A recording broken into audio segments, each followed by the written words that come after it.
Hello, I'm Jeff Brooks. I'm the acting leader of West Berkshire Council, and I wanted to speak to you about some of the achievements of the administration since we took control last year in May. I'm here today talking to you from Shore House. It's owned by the council. It's your facility. Over 55,000 people came here last year to enjoy the house itself, events that we run here like theatre, heritage arts, and there was an artisan market. There's going to be lots of new events here this summer. We've also opened up a community garden this year. Please come along and enjoy it. We've got other plans for this facility as well in terms of what we can provide. So in talking to you about what we've achieved, it sounds a little bit mundane, but we had to manage the budget. But I'm delighted to say that we've managed the finances in such a way that we can start to invest in better services. You've talked to us about roads, potholes, and improving those. And we certainly have been working on better ways of doing that, which we'll be announcing pretty soon. But already, by introducing on the vehicles that go around the roads, driven by our highways engineers and other drivers, we've got cameras in the cab now, and those cameras can record the road scene and some of the things that are wrong. And that's automatically fed into our work programme. You also talked to us about housing and homes. It's very important that we provide affordable housing. I'm very, very pleased to tell you within last year, we provided 275 affordable units, some of those at Stirling Gardens on Hambridge Road. And we have a real target to get as many affordable homes, of which there will be some of those social housing in the next 3 years ahead of us. We've also looked to digitise our planning service and make it easier for residents in particular, but developers, to engage with us through our planning portal. We reintroduced neighbourhood letters, where if there's a planning application near residents, there's a letter put in neighbouring houses to draw your attention to it, not just the orange form on the gatepost. People ask me about the sill levy, and of course I have to explain it, that it is a charge made on people developing new buildings, major developments, and potentially on a new build of perhaps one home. So it helps the council deliver better roads, infrastructure, schools. It's a necessary charge on development because any development puts more of a strain on our services. But it was not meant to be charged to householders who purely doing an extension or knocking their house down and rebuilding it and to live in it. And unfortunately, on a number of occasions, we've charged people who shouldn't have been charged if they sorted all their paperwork and got it right. My feeling is we should perhaps have helped them a bit better to make sure they got the right assessment of what their payment should be, which in most cases would have been zero for a householder who was simply extending their house or building a new one to live in. So we've done a lot of work on that, and we are going to start that refund process in the next couple of months. We also reintroduced something called the community forums. These are meetings where the public can come along and discuss with us their issues on a given subject. The first one was on the provision of football within Newbury Town Centre, and I'm delighted that there are children and others playing football at a new pitch that we brought back to Faraday Road. There's more work to be done there, but the community forum and the football community are helping us develop what we're going to provide in sports, both in Newbury but also further afield. As part of our openness and listening to people, we took the step to ask a member of the opposition parties to be in charge of our Scrutiny programme. Now, Scrutiny is where subjects are looked at very carefully and said, did we get it all right? What lessons are to be learnt?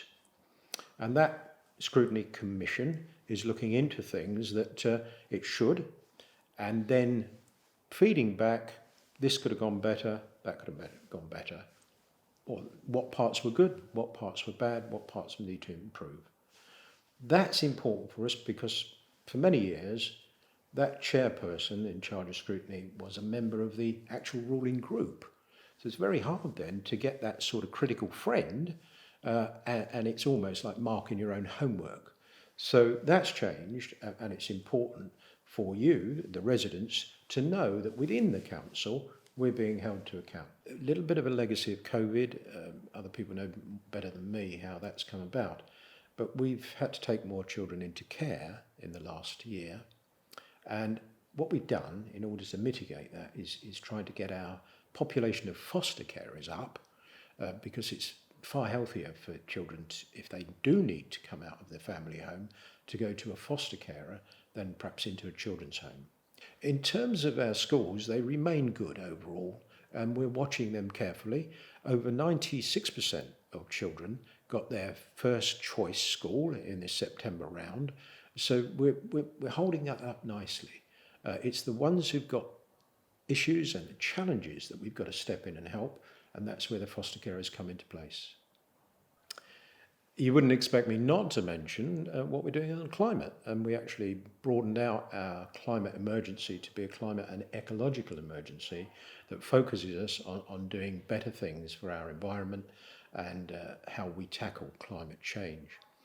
Very pleased to say that our recycling rates are now at 53%, and that we can build on, but it makes us one of the top authorities in the country, within the top 25% of authorities for recycling rates. More to do, and I know you're pressing us in terms of curbside collections, but it's very much focused in our minds and again in our strategy. The strategy guides our way forward. Within that, there's a delivery plan that actually talks about all the things we're going to do year by year, and we can then monitor how we're doing against those on a monthly and quarterly basis. That's why we have the strategy, that's why we have the plan, so that we don't lose sight of the bigger picture of stuff we want to do.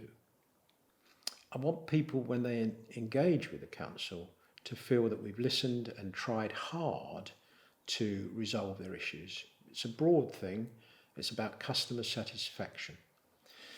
Specifically, we've got some announcements coming up on roads that I think will help with the potholes and the state of the roads. Watch out for that.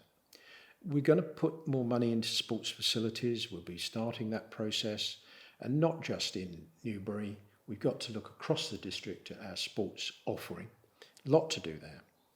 And as I said earlier, affordable homes, affordable housing, a bit more housing in certain places because there's big housing demand. So these are the things we're going to do. Some of them. There's a lot more. But I'm really pleased to see a natural progress. We've seen our libraries improve a lot in terms of how they're used. We want to turn libraries into a little bit more of a community hub where you can go and get information about your council. But in the last year, the loans of books and items from libraries has gone up 9%. It's over 700,000 a year. People go to their library and take out a book or whatever. The visits to libraries are now 311,000 visits a year. That's up 12%. And we've got over 6,200 new members in that time. That's up over 10%. So I've done a tour of the libraries. They're really good, and we can improve them even more. It's been a big learning curve for us. We've done everything we feel we could have done in the first year to improve services, but there's so much more to come. As we get in our stride, you'll see some really important changes.